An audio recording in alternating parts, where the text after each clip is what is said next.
Good morning, everyone.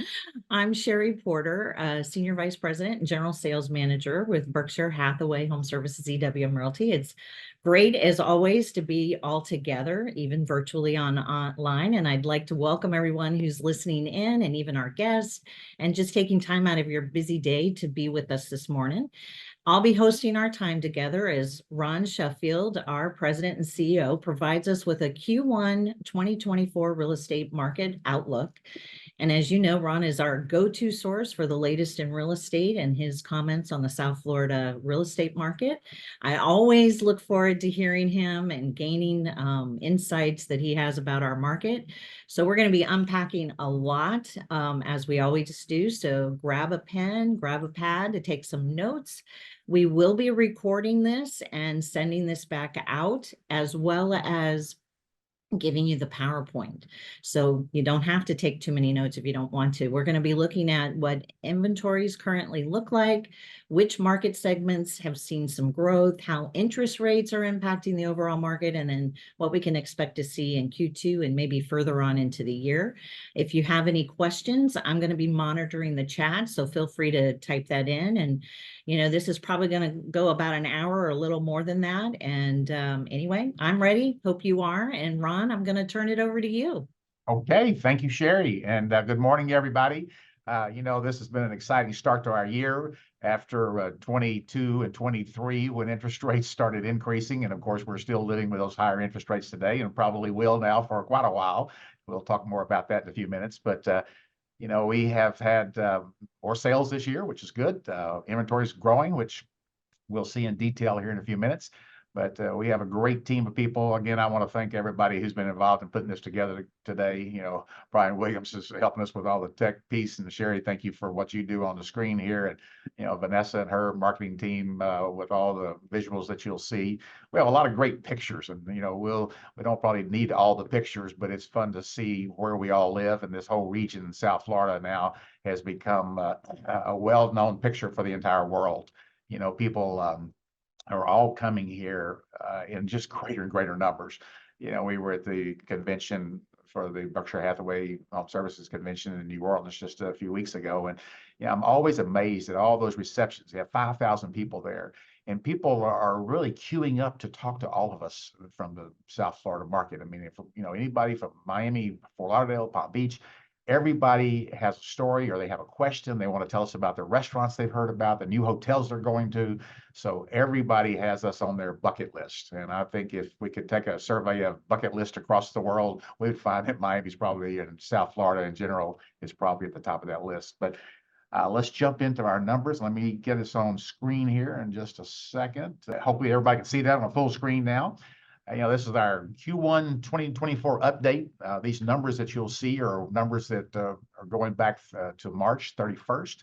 And of course, now we have another month already in the can, so to speak, but it's too early to talk about the numbers there because all of our fellow realtors haven't had all their inputting finished yet. So we'll be talking about everything through March 31st of 24, looking back at this first 3 months of 24 compared to the first 3 months of 23. So with that, we'll just jump into it. This picture we've seen before, but this scene, we have so many scenes like this now from across, at least the Tri-County area of Dade, Broward, and Palm Beach. But when you just look at this just says excitement all over it. And this is what the world is now viewing as our picture. And when they see this, they recognize it. There are a lot of skylines around the world that we all pick out a building or something that's unique about that city. But in our market, again, these three counties, it looks just like this everywhere we look. So this is the excitement that has helped us to grow this market. When this question here says, how did South Florida become the place to be? I think it's our international influence that started all this. When I look back to the mid 70s, even a little earlier in the late 60s, when so many people were coming from other places across the world, particularly South America, that is what has made us who we are. We are so unique with the culture of our ancestry, with the culture of our languages and the foods and the music and all the big pieces, all the total pieces that make up our market. So I can never look at these photos very for long enough, because this again is what is exciting for all of us to enjoy down here. Okay, this graph you've seen many times before too, but I want to call your attention to, we did this as a year-end graph, and we're still using it, but we'll update it in July. But as you see in January of 2024 on the far right side, at that point, we were just almost at 7% at the end of January. Well, now we're comfortably at 7% mortgage rates. If you talked with our prosperity folks this morning, and for conforming loans, we're now at a 7.5% rate, and for non-conforming loans, we're at a 7.6% rate. And of course, those rates are moving up and down every day, depending on what the Fed is doing, and then just what the marketplace is willing to spend. But this graph is something that's very helpful to show our sellers and buyers, but more our buyers, because the buyers can see that for most of our lives, for the last 50 years, that big chunk in the middle there, those blue bars, were comfortably up into the 7-8% range. And then those orange columns or bars on the left was when we were above 10% for a whole decade. So all of the 80s, the interest rates were more than 10%. And then they fell back to where most of America has enjoyed interest rates in that 7% range. And from the 2000s, January of 09, 10, 11, 12, you see those green bars, everything fell, below 5% during that period, all the way down to 3% and even a little bit under 3%. But you see those two bars on the right, last 2 years, 23 and 24, we're back up into, this was showing here at a 6.5% rate, but we are now at a 7.5% rate today. So if you run your finger back over to the left, you'll see that this is the highest rates we've had since 2001, 2002. Now, at the same time, I say these are the highest rates. That sounds like a lot. That's 20 years worth, 21, 22 years worth of years where we were below this. But I think that we're probably going to stay in this. Hopefully we'll get back into the sixes, but certainly for the remainder of the year, I think we need to plan on somewhere in the 7% range. And that's not me just coming up with that. It's after hearing from a lot of people in the industry, a lot of people at the Fed. This is where we need to be to control inflation. And of course, these numbers are all based on controlling inflation. The reason that we raised the rates in early 22 was because our inflation was getting out of control. And of course, what created that was the fact that we dropped rates to such a low point in the 3% range, or in some cases like 0%, the Fed were charging to try to make sure that COVID did not drag the country down. And we did a wonderful job with that. I think that as we look back, we'll all be pleased that this has worked out this way, because if not, we would be dealing with a lot of inflation today. This graph shows what we've seen many times before, but I think we need to really focus on this graph, because this is what our sellers need to see more than the buyers today. Because a year ago, back 3 years ago, in 21, you could still borrow money at 3%. So you could borrow $1 million in 2021 for $4,216 a month. 3% rate, $1 million.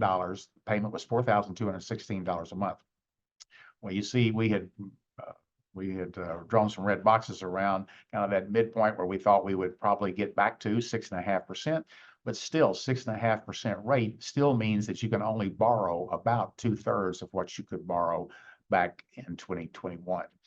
Now, if you again run your finger over to the 7.5% column, 7.5%, we're now talking about only being able to borrow about 60% of what you could have borrowed 3 years ago. So this is a reality of where we are today.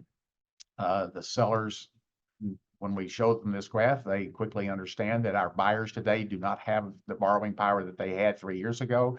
So this is why there's going to be a little bit more competition on pricing going forward. And we're starting to see that. If you go into the MLS today, you will see many price reductions over just these last few days, and certainly a few weeks and months. So, we still have strong growth in our single family market, and we'll see in a minute here, the condo market is getting a lot of inventory, but a lot of that has to do with these interest rates. So again, this is a graph that hopefully we have these printed in a flyer format, just one page front and back that talks about this. So you really should acquaint yourself with everything on this graph, because this is what our buyers and sellers are going to be talking about for certainly the remainder of this year and on into the future.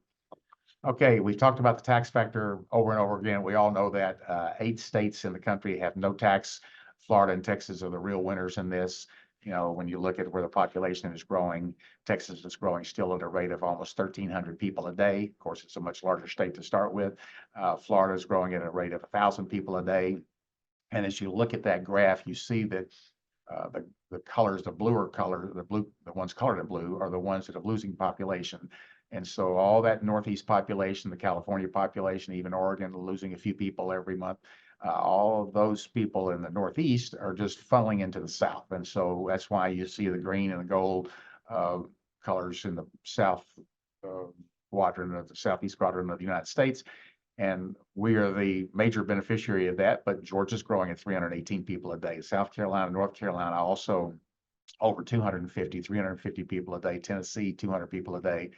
All those states that have the hash lines are the no tax states. So that obviously has had a big impact on those people as well.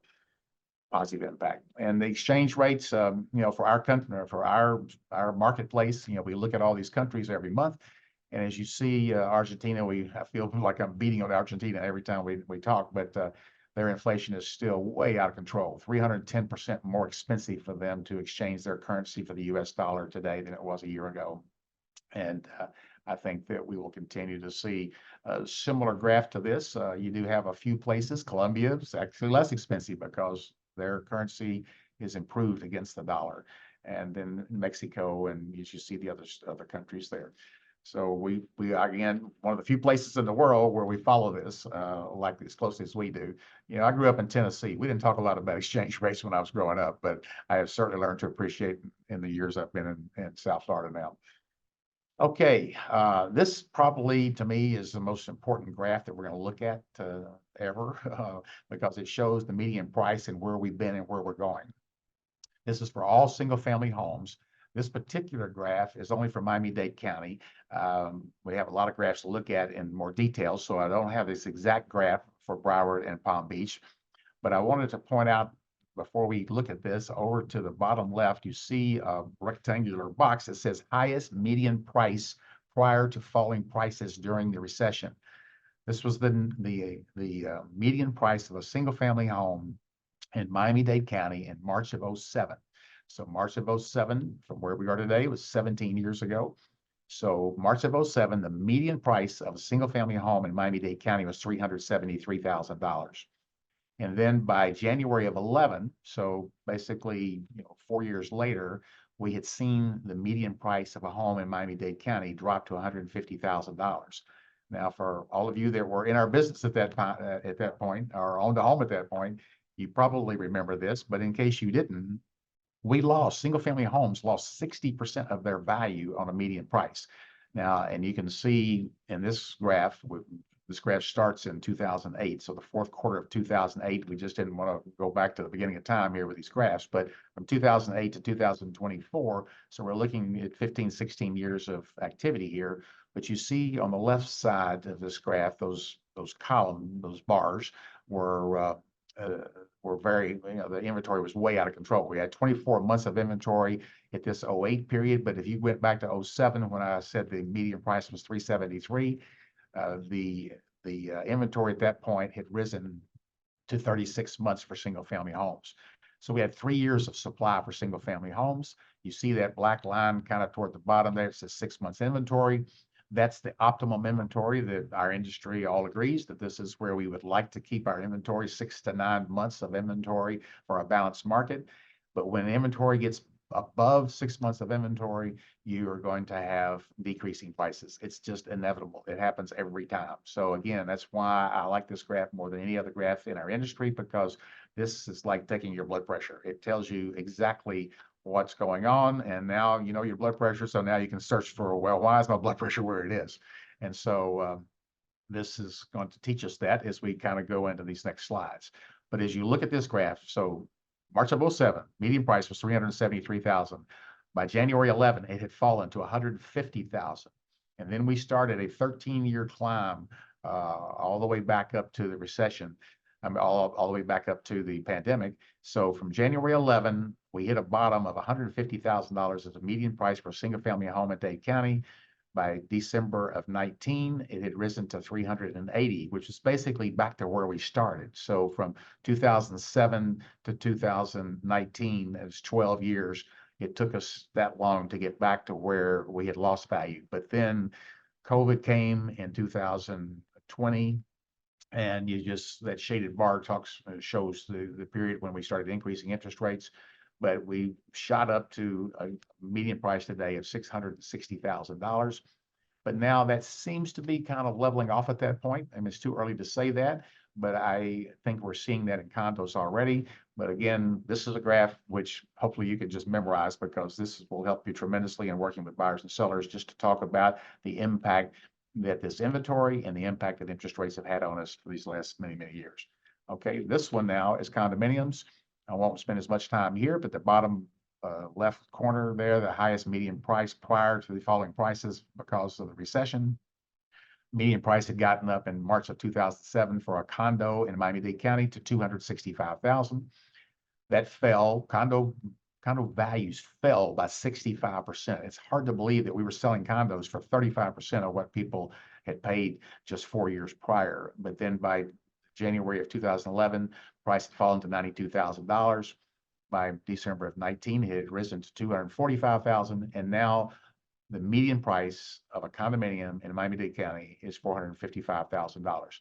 And again, you'll see in some of these graphs that we'll see in just a second that that's beginning to waffle a little bit, and you actually see it already happening on this graph. When you look down at the bottom at the inventory levels, below the 6-month line in 21, primarily in 21, is when our inventories fell to 2.5 to 3 months. And when that happened, prices just escalated even faster. You see that curve up above, almost going vertical. And then now our inventories got up to that 6-month level in 22 and 23. And now that we're in 24, we're going to continue going beyond that into areas where we know that it will begin to affect price. So if you have questions about this, jot them down. Sherry's going to be watching our chat here in a minute, and then we can go back and talk about these two graphs. Okay, we've seen this before, but the Waldorf Astoria, our first 100-story building in South Florida. This is in downtown Miami, right across from Bayside. Really a clever design. I mean, these architects outdid themselves. Each one of those cubes looks like a kid's building block. Those are 10 stories, each one. So it's basically a square, and it's 10 stories tall, and you have 10 of those going up into the sky. So their building, I think, is pretty much sold out. They have 360 units there. It's going to be another iconic picture-taking moment for people when they come to Miami when that thing is finished. Okay, the Mandarin Oriental. I want to bring this up again, too, because we talked about this 3 months ago, but now they are full into their marketing. Our company has actually written some contracts already for units in this building. This is going to set a whole new standard of price. Brickell Key was started in 1980, basically the first building. They bought the land there in 1979, built the first building in 1980. The Mandarin was not built until 2000, and now they're tearing it down. So this building will only be 25 years old, 5-star hotel, and now it's going away to be replaced by a building twice this tall with more hotel rooms and then an adjoining 800-foot tower for new residential units. And this is where we've already begun selling some of these. The penthouse in that building, I think, is in the 40 million plus range. And they have 3 or 4 levels of penthouses. So we will continue to see prices in the Brickell area approaching prices on the beach on a per square foot basis. And the new bridge, I was stuck in traffic trying to get through this area the other night, and we're going to have to live with a lot of traffic trying to get this bridge finished, but it's not going to be finished until 2007. But again, one of those iconic spots to take pictures, there next to the Adrian Art Center. So, these are the things that South Florida is going to be known for, already known for. But this is what's, again, this bridge, as simple as that sounds, is adding to the positive statements that people are hearing all over the world. Okay, there's another great shot of downtown. Okay, now here we go. Here are the numbers. If you look at Miami-Dade County, the way all these graphs are going to be designed here is Miami-Dade on the left, Broward in the center, Palm Beach on the right, and each one has 4 boxes. So the inventory for Miami-Dade County, inventory for single-family homes rose 21% in the first 3 months over last year. This is after many months of falling inventory, years of falling inventory, and now we're starting to see that. Total sales in Miami-Dade County for single-family homes, however, still up, 1%. But then you look at Broward, their inventory has risen 38%. Sales fell 6% in the first 6 months or first 3 months compared to the first 3 months of last year. Palm Beach County inventory is up 31%. Total sales have fallen about 5%. And then the supply numbers down at the bottom are still low. When you look in the bottom left corner of the Dade County graphs, we had a 26% increase in the number of months. Now we're talking about small percentage increases, but small months of increases, but larger percentages. 3.9 months of inventory a year ago, 4.9 months today. Again, we want this for the overall market to be 6 to 9 months. So as long as that stays there, we're going to continue to see median price going up. The median price of a single family home last year, last 3 months against last year, increased 16%. Broward County, 52% increase in the months of supply, but still only 4.4 months. Median price is now up to $610,000, a 10% increase in the median price. And in Palm Beach, 4.8 months of supply and a 12% increase in their median price to $670,000. I will, we love prices to go up, but I will make a statement. As a real estate broker, I would prefer not to see double-digit increases in median price year over year. If we can keep that into 5% range, everybody will be happy with that, buyers and sellers. But when it gets to these levels, something has to reset. And as we continue in these graphs, you'll see some of that resetting beginning to take place. Okay, the overall market, condominiums. This is the first reset.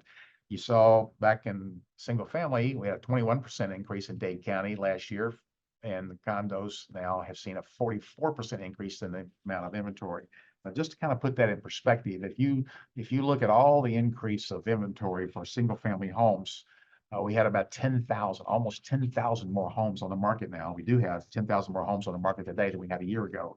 And then the same thing for condominiums. We had about 10,000 more condominiums on the market than we had a year ago. But when you look across at all 3 counties, Broward County had a 96% increase in condos last year, and Palm Beach County had a 71% increase. Total sales are starting to drop now in condominiums. 14% fewer sales in Dade County, 11% fewer sales in Broward County, and 15% fewer sales in Palm Beach County.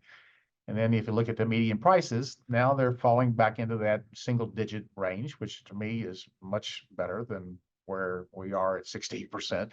So the median price of a condo in Dade County increased 6% to $425,000. And again, I said earlier that the median price in March was $455,000. So these averages, or these numbers here, are all averages for the first quarter. So a lot of that gain came in the first quarter. But if you average the first quarter, the average was $425,000 for the median price. And then in Broward County, the median price was $284,000, and in Palm Beach County, it was $325,000. So you see just from the bulk prices there that the median prices of condos in Dade County are moving much faster, much higher. But of course, this is being created because we are now adding so many high-end luxury units to this mix.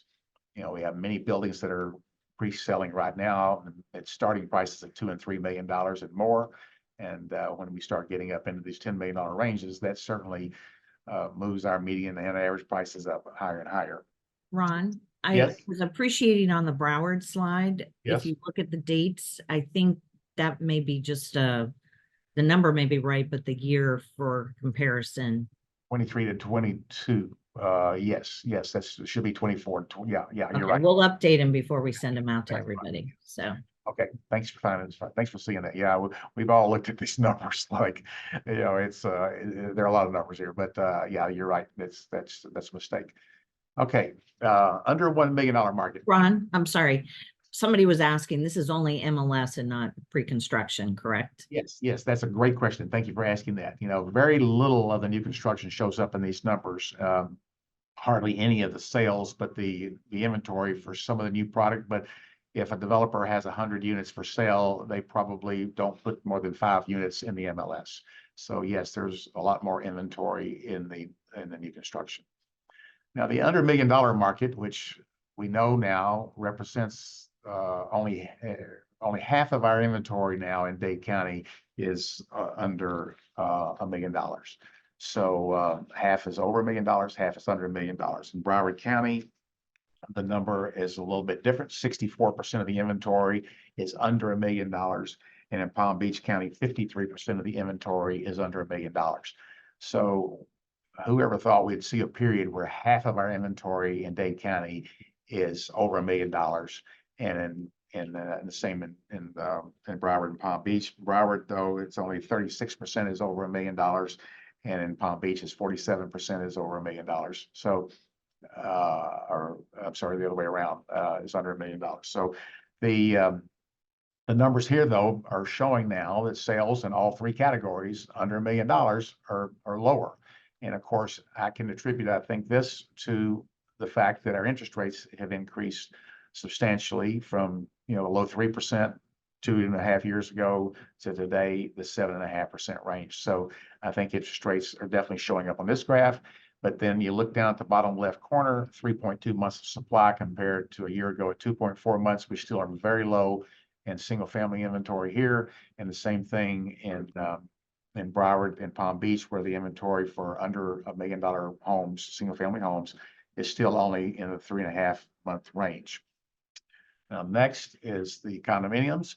And again, you start to see the decreases in sales are now double digits. Now, again, go back, single family, 6% in Dade County, 11% in Broward County, reductions in sales.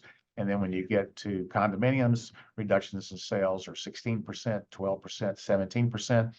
And look at how the inventories are increasing. Inventory in Miami-Dade condos are up 56% in the condos under $1 million. And the inventory Broward up 100% under $1 million. Ron, yes. Sorry.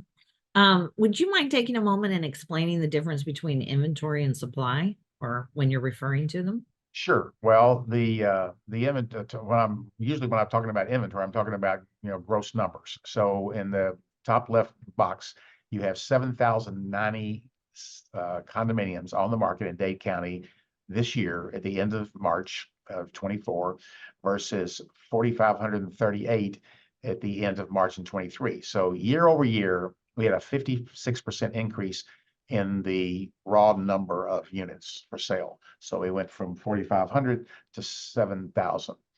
And then when I'm talking about the supply, I'm talking about just how many months of inventory we have. So if we have 7,000 properties on the market and we're selling, let's just make it simple, if we're selling 1,000 a month, then we have 7 months of supply. So it's the supply numbers are taking a snapshot. So you're looking at the market to say, okay, if I'm selling, in that example I just gave, we're selling 1,000 units a month and we have 7,000 on the market, how many months would it take us to deplete that inventory? This is a measurement that's our industry has used forever. I mean, anybody that analyzes real estate, looks at these kind of numbers. And we know that from 6 to 9 months gives us a balanced market in the overall market. Once we go above 12 months for our market, may be different for other markets in the country, but for our market, we can handle 12 to 18 months once we get over $1 million, which is where, a growing number of our sales are happening.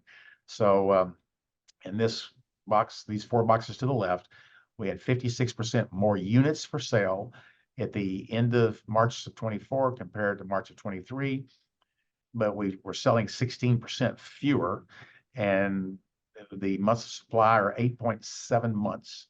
versus 4.5 months that we had the year before. So So to really answer that, it's supply equates to months of inventory to yes, really kind of, and then someone else was inquiring about the median price indicated on these charts. If yes. the listing prices or closed sale These are prices. closed sale prices. Yeah, thanks for all these great questions. Yeah, and the median price, just again, I know, we work with numbers all day long here, but median price simply means that half of the units are selling, in this case, in Dade County condominiums. Half are selling for more than 385,000, half are selling for less than 385,000, which is different than the averages. You don't hear us talk a lot about average prices because that gets skewed so quickly when we start dropping in $10 million properties. And when we didn't have $10 million properties, it worked fine. But now that we have this group of a growing group of very expensive properties, it skews the averages. And you'll still see other parts of the country talking about average price, but in our market, the median price is more meaningful. Okay, but you see, again, the takeaway from this graph is that the inventories are up considerably in the under $1 million single family or under $1 million condominium market, up 56% in Dade, 100% in Broward, 72% in Palm Beach. Sales are down 16%. You do not want these graphs going in opposite directions. I mean, it's pretty simple. If the inventory keeps growing and the sales keep dropping, the supply number is going to start to really get out of control, which is not out of control yet, but it's moving that direction. So this is why when people ask me, should they sell their condo today? I say absolutely, because this is only going to be, this graph is only going to be heightened as we move forward because we're having more inventory completed now with new construction. A lot of those units will be coming back on the market. And we go through these condo cycles every 8 to 10 years because of the nature of how condos are built. If you want to build 300 homes, when we used to have a lot of land on the west sides of all of our counties, you could just go out and buy 500 acres and then start selling homes 10 at a time. You would build 10 homes and you would sell those 10 and then you would build 10 more. And you never had this large overhang of inventory because it was balanced because you could do that. But in a condominium where you're building 300 units on 1 acre, you have to build them all at one time. And it takes, most of these buildings now are like a 7-year project. So from the time the developer realizes there's a need for more units, then they start designing and getting the approvals and then doing the construction and the pre-sales, all that. For most of these buildings is anywhere from 5 to 7 years.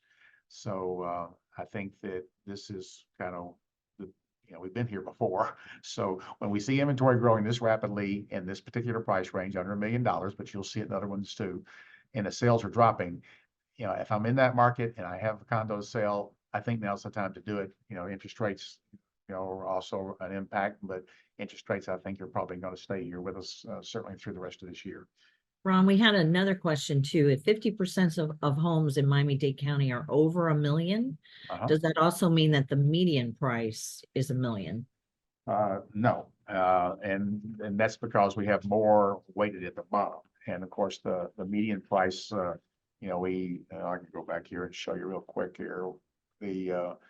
This is overall single family homes. You see that the inventory was up 21% and the median price here was 650,000. So, you would think, okay, well, if everything in this group is every price range from 100,000 to 10 million or 50 million, then what would the median be? Well, the median is still weighted more toward the lower end of that. It's not exactly 500,000 like you would think. Well, if you're looking at everything in the market, this number should be over $1 million because half of the sales are over $1 million, but it's 650,000.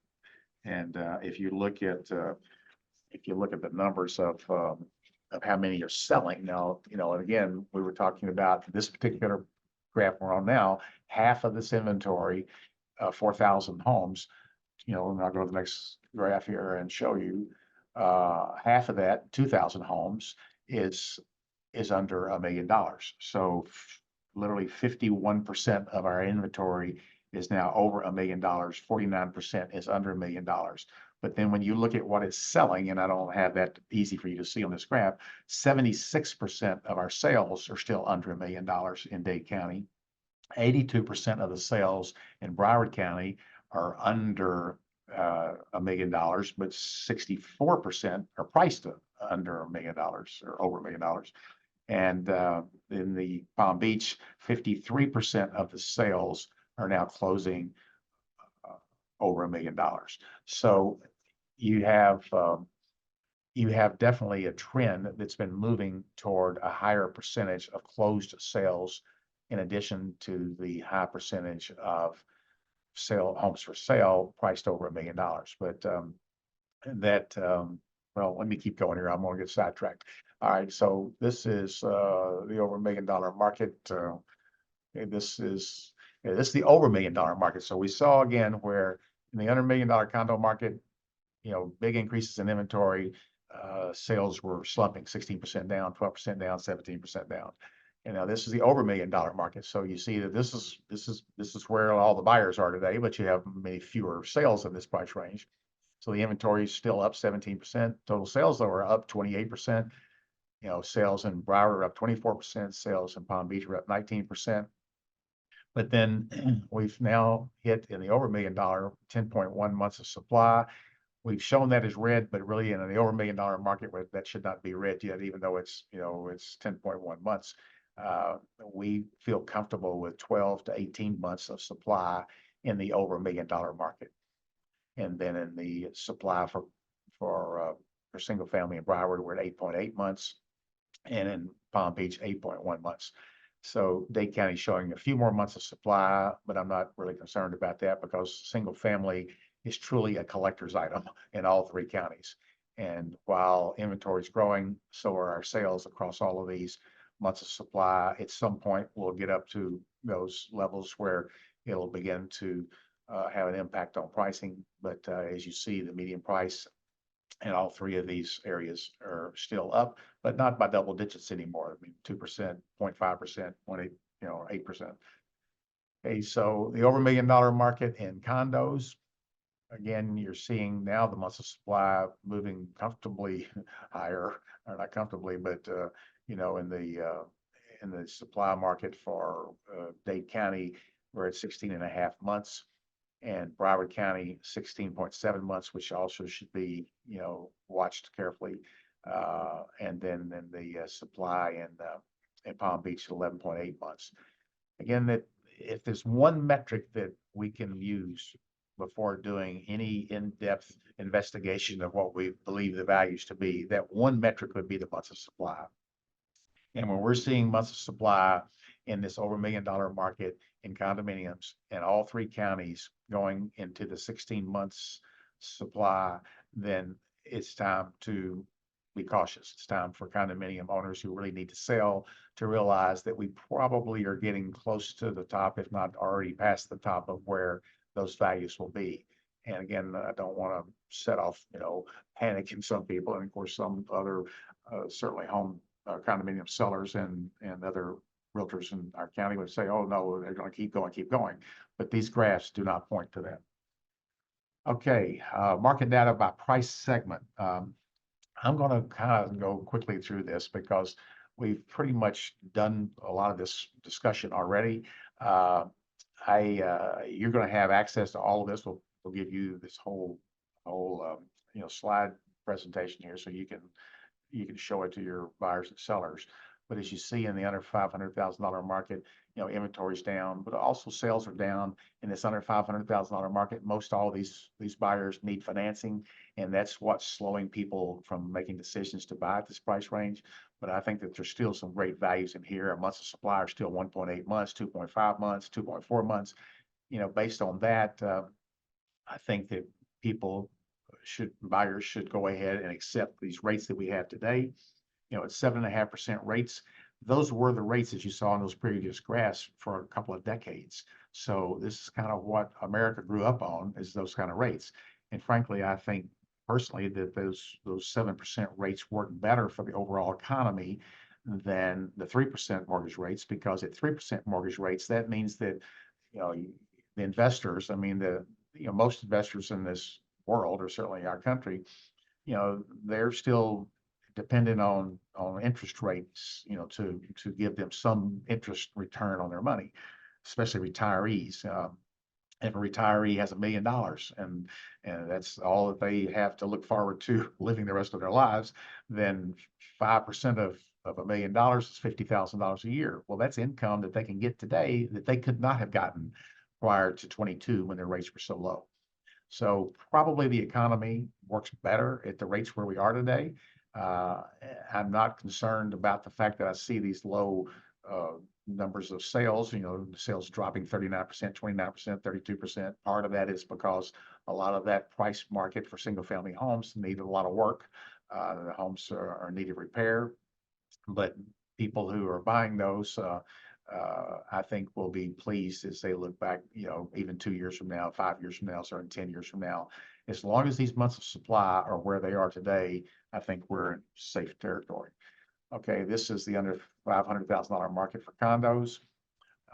Again, you see the months of supply here still, getting, to that balance, 7.6 months.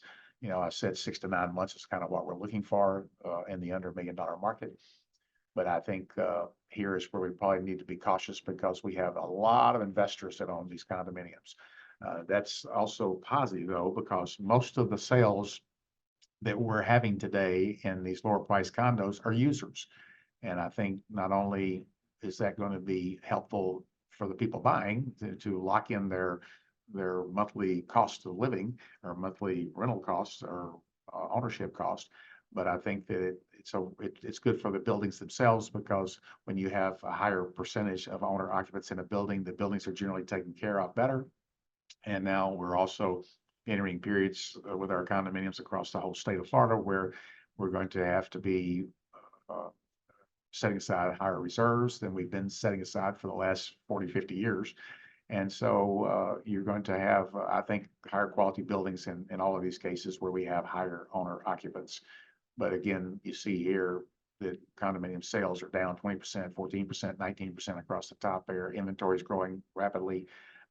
But I think that now's the time not only for sellers to sell if they're investors, but it's also a good time for buyers to launch out into their first home purchase in many cases and become a property owner because that's where they can enjoy the appreciation that will come over time. It may not be as dramatic appreciation as we're seeing in single family, but it will be there over time. But over these next, several months, probably even in the next year, we're going to continue seeing, some of the numbers that we're seeing on this graph right here.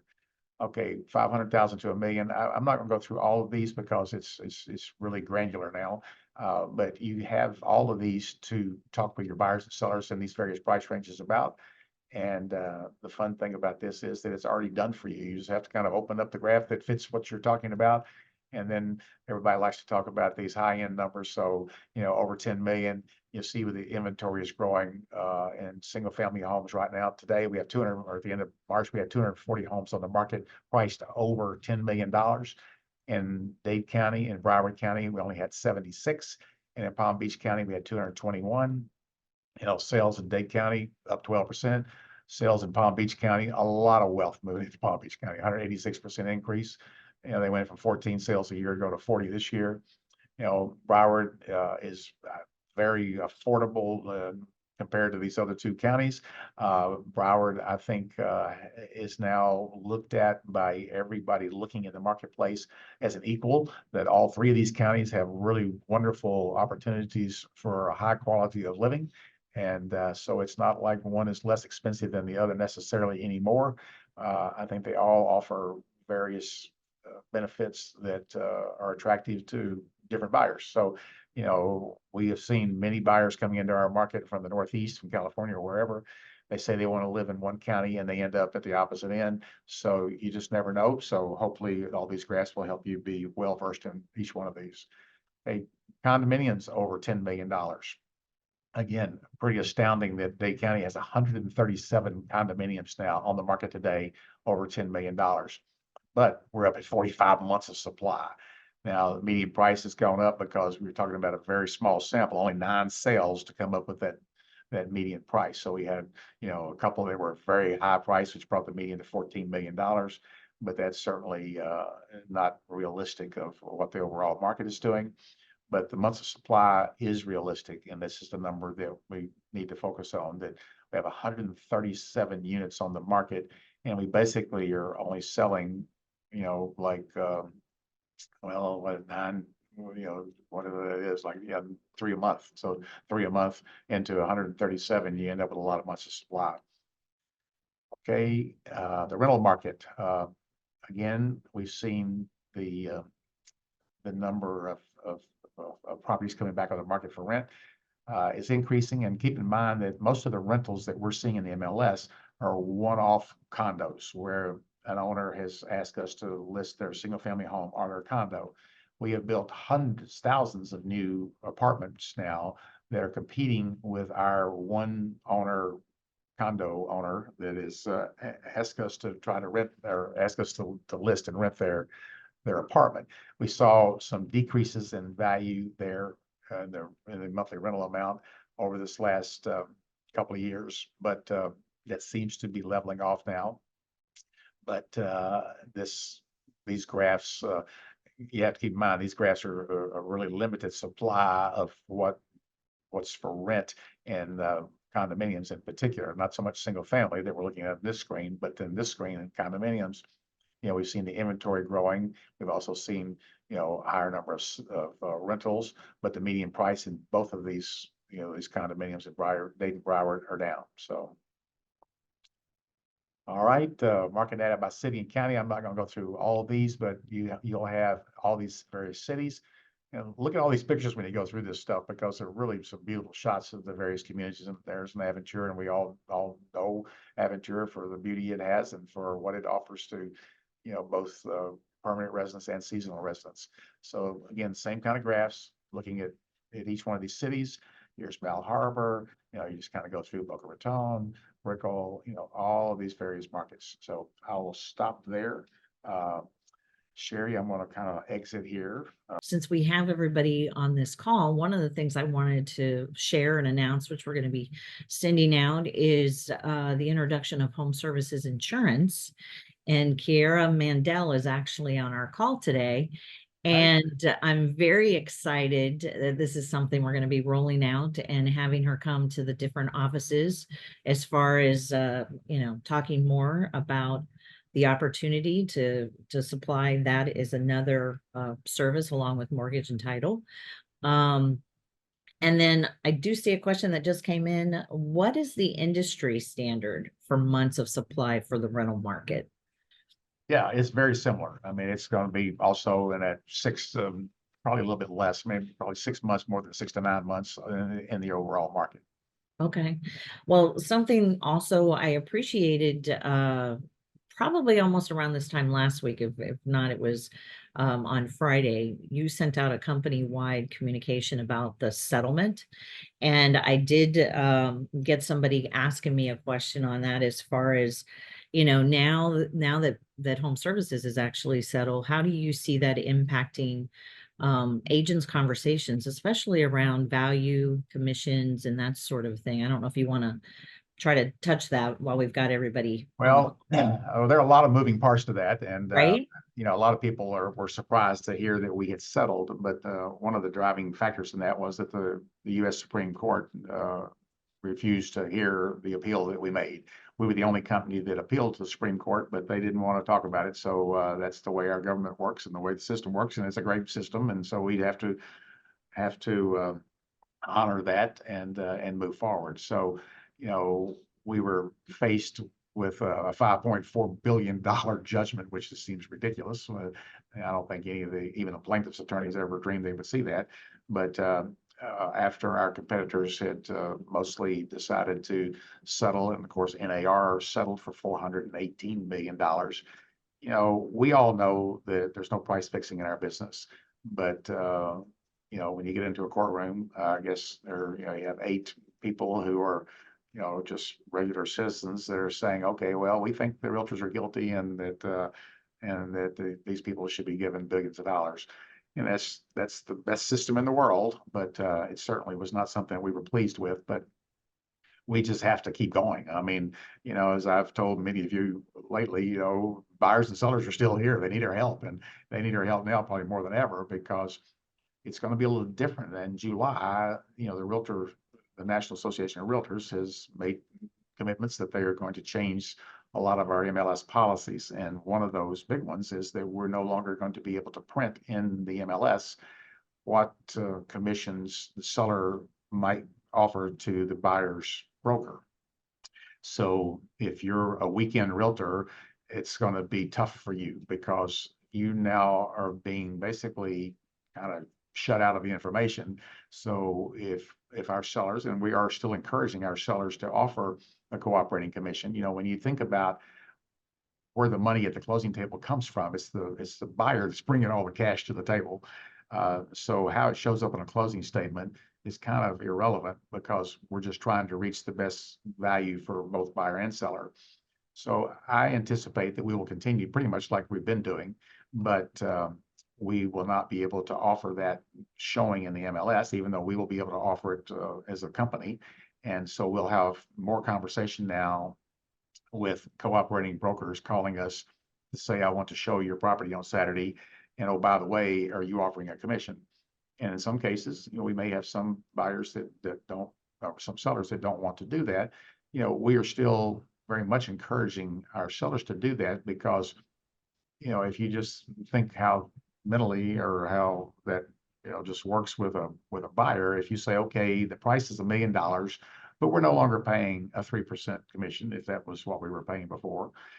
So the buyer and the buyer's broker is going to make the assumption that, well, they're really not asking $1 million. They're asking 970,000 now because they're not offering to pay a referral fee, or not a referral fee, but a commission to the buyer's agent. So I think we're going to have a lot of discussion about it. You know, there are going to be some sellers today who understand, most sellers I think still understand that it's going to be hard to enlist help to sell their property if we're not offering to pay people that this is what they do for a living. So I think that will continue, but I think that there will be some cases where the buyers will seek us out as the one who has the listing.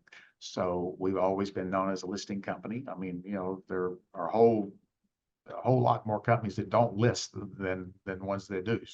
And I think that the companies that have the listings are going to be the ones that get the phone calls from the buyers saying, you know, I've been reading all these articles and I realize now that that person's picture on Zillow is not the listing agent. And it's somebody who's paid for a zip code. And, you know, incidentally, you know, Homes.com has now entered the picture to be a major competitor to Zillow, and they have a fine system, but we really don't need it because we already have our own MLS system and we know what values are. But it's another avenue for the buyer to find out about our properties. So I certainly don't think that any of us probably need to pay Zillow or Homes.com for more marketing because we have our own marketing, and you know, and we sell our listings regardless. And but I think that will continue to be a new topic that our buyers are now going to be more engaged in discussing, where you have buyers that now will be seeking us out again, but we're already seeing it happen, you know, seeking us out because we have the listing.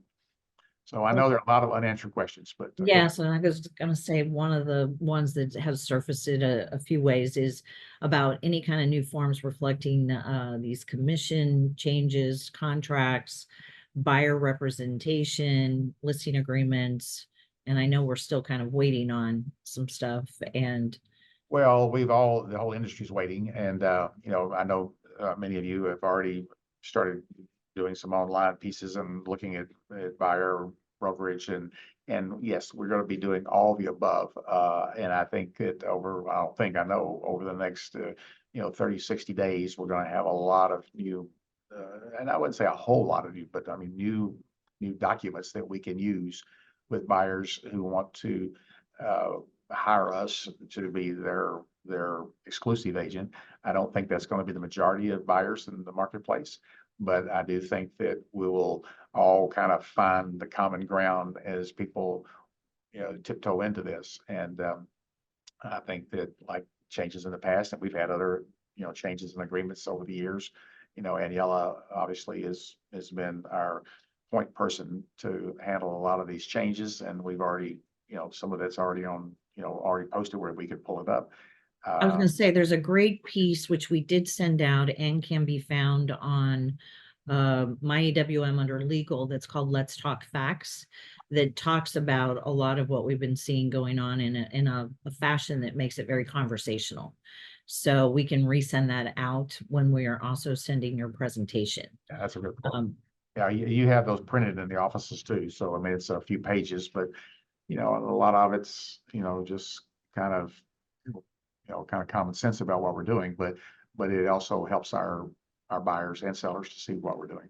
And of course, we're waiting on Florida realtors, on changing some of these things. And as soon as we get all of that, we will be doing, I know Aniela has even commented that we will be doing changing, we will be changing or training, I should say, and changing the forms as well. But there already are some pieces. And somebody talked about like all the talking points. That was something else that we had distributed, but if it's not in the legal portal, we'll put it in there too. Just talking about your value as a realtor. So somebody was commenting that it looks like we're moving into the same business model as commercial.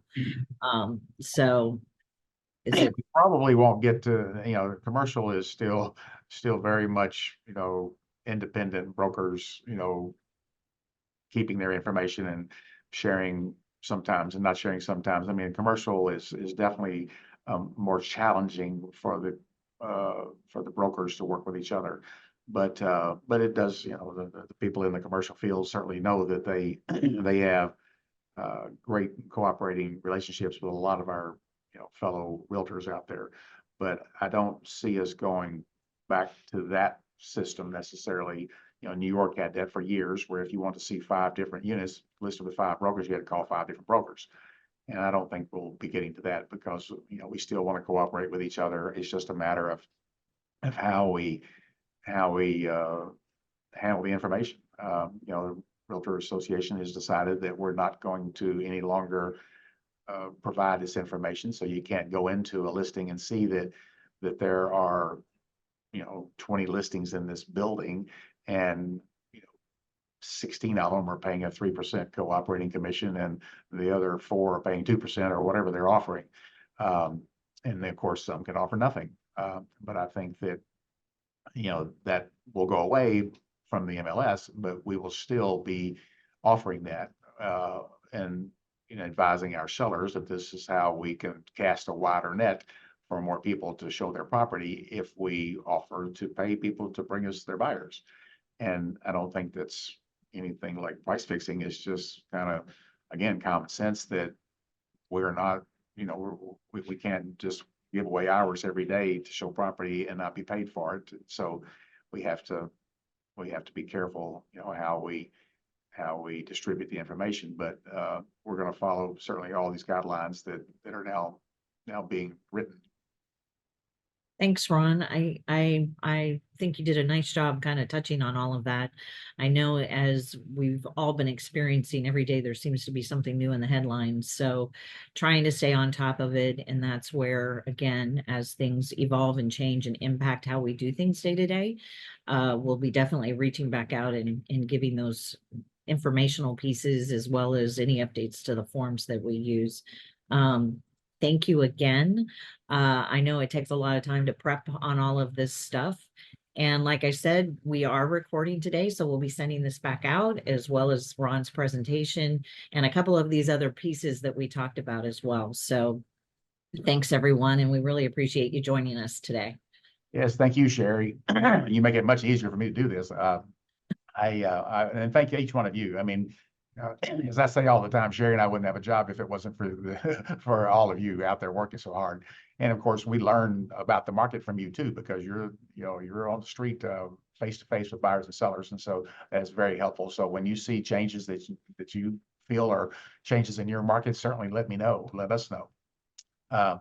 But also just, to thank you in general. I mean, I look back at our 60 years of history now that we've all been reminiscing about over these last few months, and we'll continue for the rest of this year as our 60th year.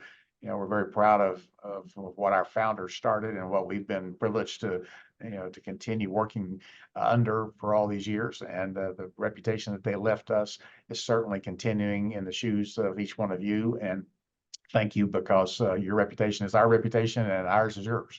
So we are very proud of where we work and who we work with. And I couldn't say, I could say enough nice things about all the people that we get to work with each day. So thanks a bunch, and All we'll right. just keep selling. Yeah. All right. Have a good one, everyone. Thank you. Bye-bye.